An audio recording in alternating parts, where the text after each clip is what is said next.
Hello, my name is Stephanie, and I'm delighted to introduce this teacher interview series. We're really lucky to have heard from four great teachers. We've got Abby from South Africa, we've got James from the UK, we've got Holly from the UK, and we've got Jake from the US. They will be sharing with you their various experiences of teaching in Shenzhen and with TLE. If you have any questions at all, please don't hesitate to reach out to myself or the TLE team.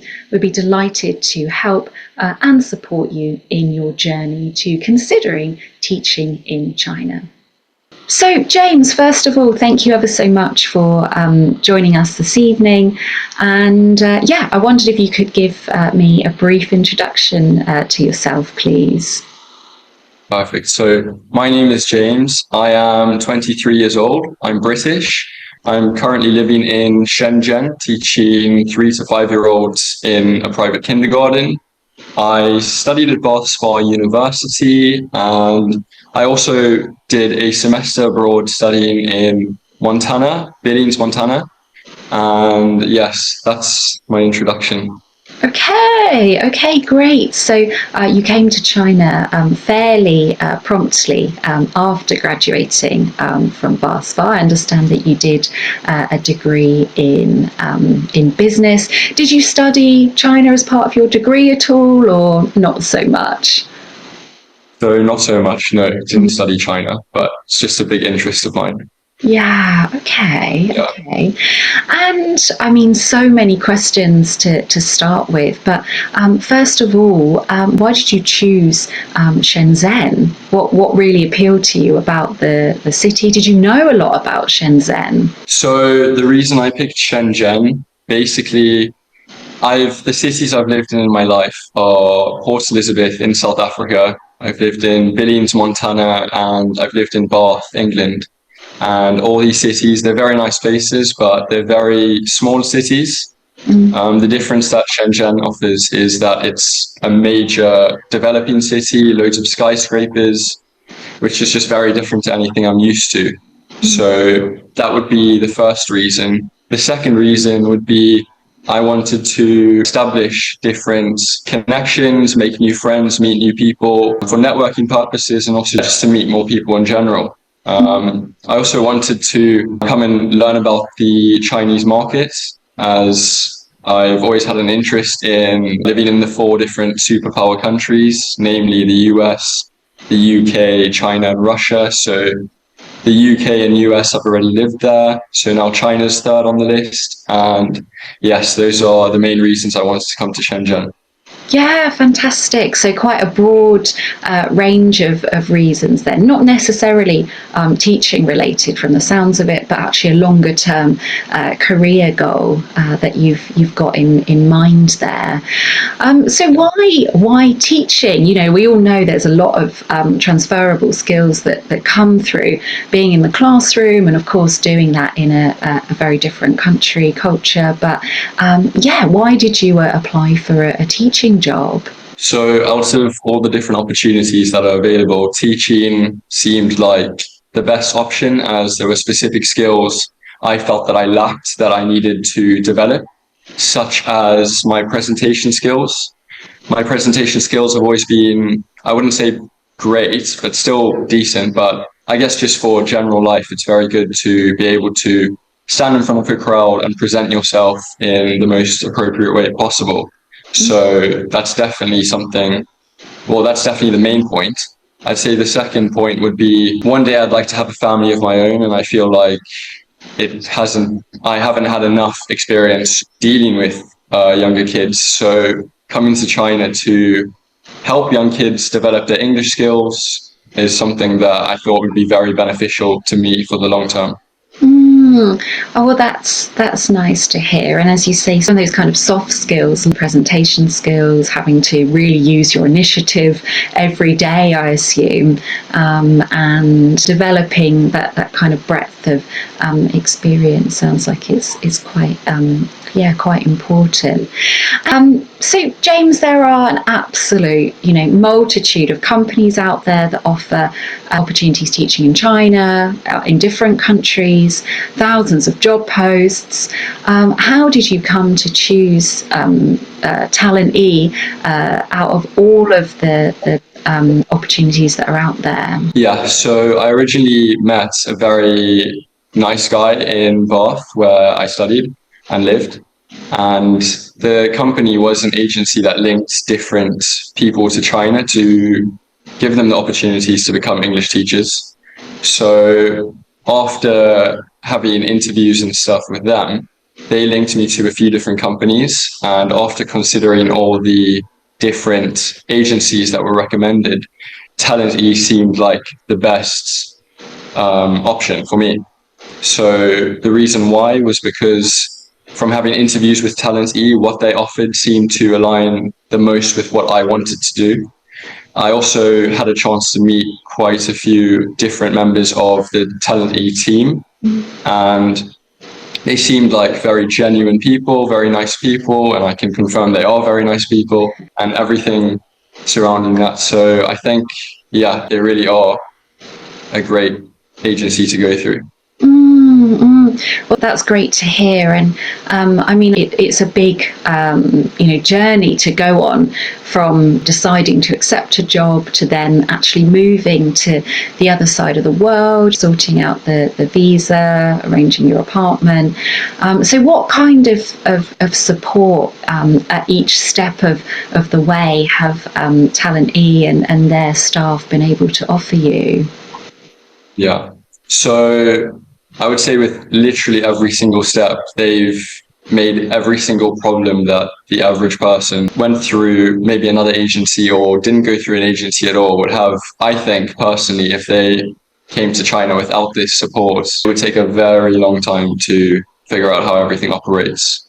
So helping with the visa, helping with all that kind of thing. The visa team are very helpful.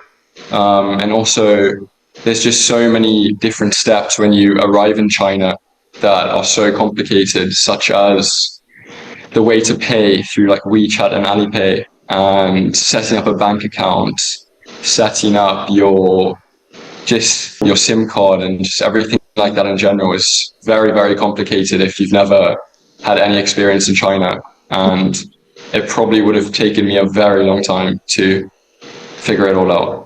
So Yeah. So they literally supported you with everything. Yeah. Then Yeah. it's quite rare to have that. I think that you handheld through things. Of course, there's quite a big language barrier, isn't there? So some of those things, like the bank account, probably would have been near impossible for you to do by yourself. How about your apartment? Because as we all know, where we live, our home, where we feel comfortable, it has a big impact on our life, doesn't it? So, what was the process like for finding the apartment? Did you have a particular budget in mind? Did you want to be near to certain things? Were there any kind of specifications you had? How did that all work? Yeah, so for my apartment, I'd say when I first arrived in China, I was in a hotel for about 5 or 6 days. And Talenty again were very quick and helped me to get out of the hotel and moved into an apartment as soon as possible. So you wouldn't have to worry about being stuck in a hotel for ages. But I will say that obviously you have to be open-minded and you can't just say no to everything. You kind of have to weigh up the options. So that's the first thing. I think for apartment wise, what I wanted was something close to the school I was teaching at, because so currently my apartment's only a 6-minute walk from the school, which is very convenient. So I can make sure I'm always on time to work. And also the apartment is really good. I'm very comfortable there. Talently again showed me quite a few different options, and the one I'm staying in now was the one I decided on. The budget I had was probably, I would say, 3,500. The one I ended up getting was more in the middle of that pricing, so which is fine. And it's in a good location, and everything's been really good with that. So yeah.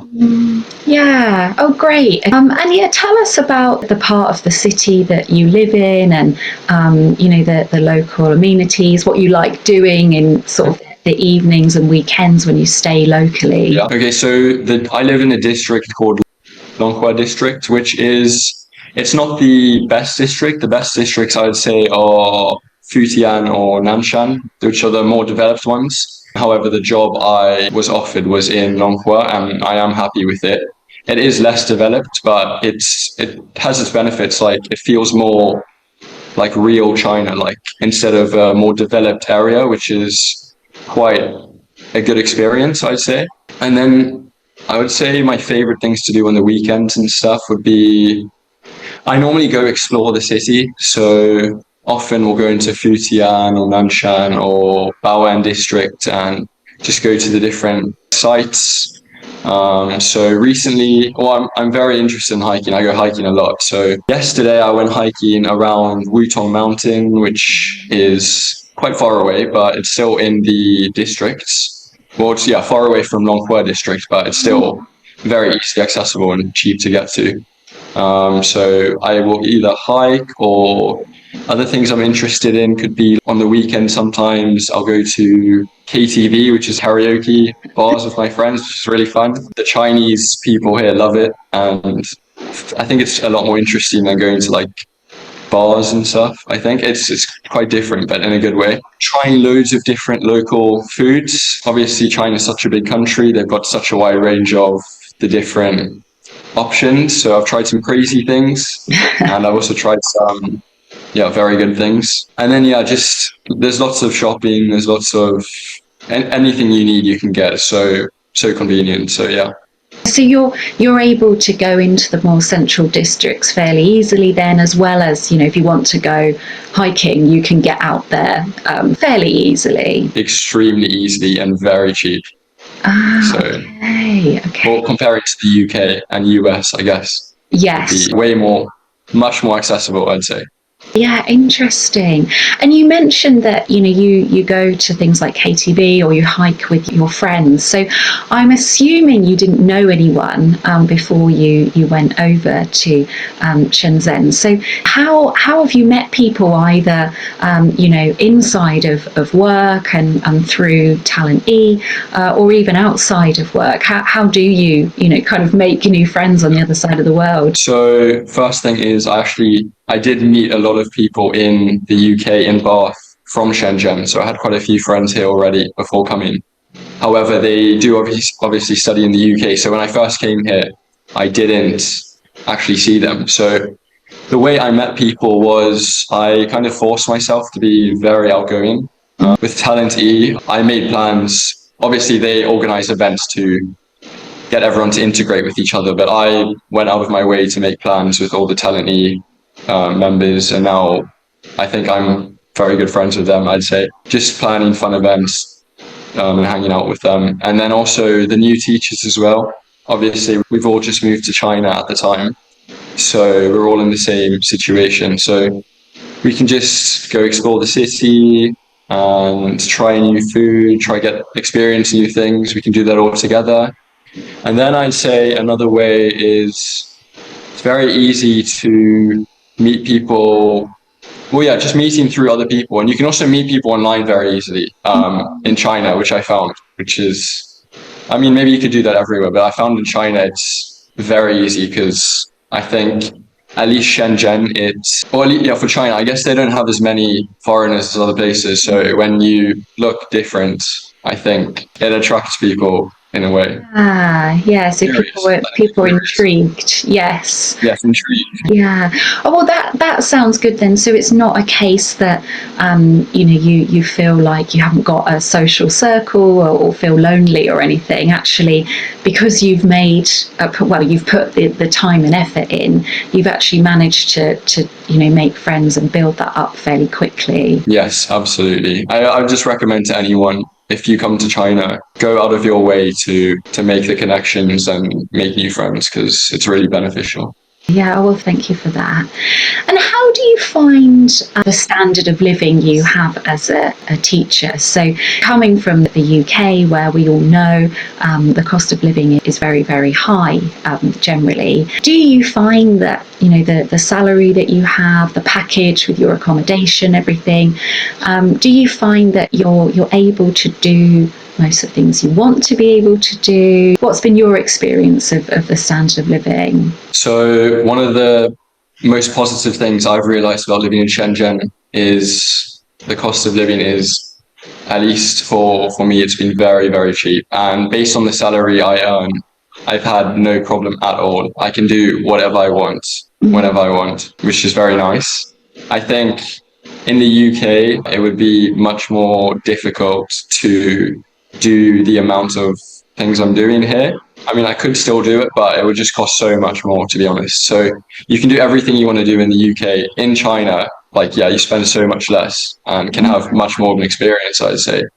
So, and yeah, with the apartment as well, you can, I think personally, based on the average salary that a new teacher would earn, you can do pretty much anything you want to within China. Yeah, okay. And does that include, are you able to put a bit aside to do things like travel during the holidays or weekends? Are you able to do that? Absolutely. There's definitely, even if you spend a lot of money, in the sense of based on the amount you earn, if you spend a good like amount of that, you should still be able to have a very good amount left over to do a more expensive holiday in China. So yeah, I think so.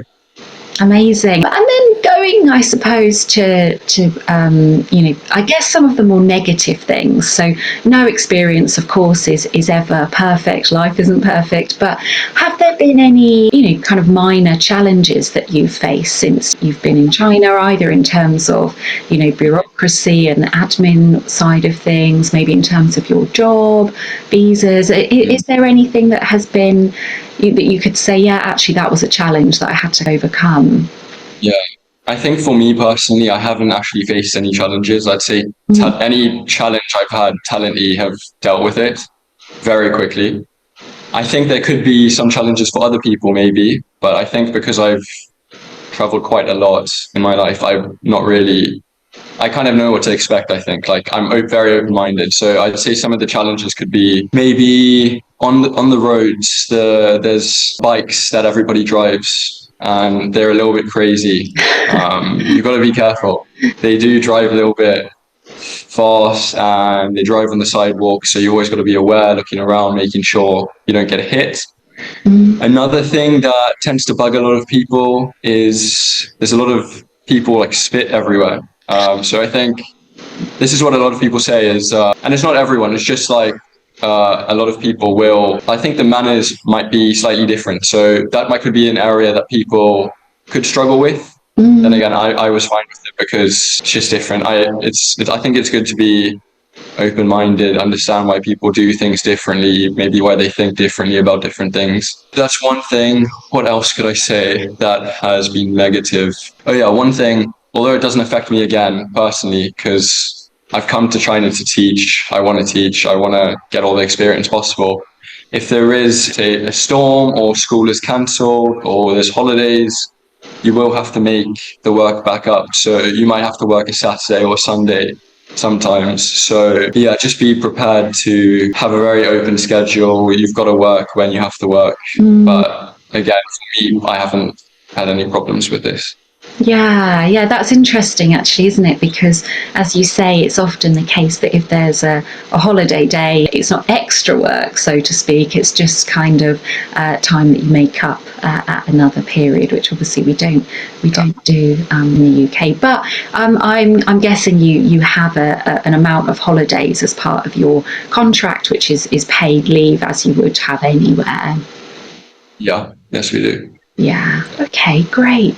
And then just finally, James, if anyone was considering going to teach in China or a bit on the fence, it seems like a big deal. Is this the right thing for me? And of course, it's not for everybody.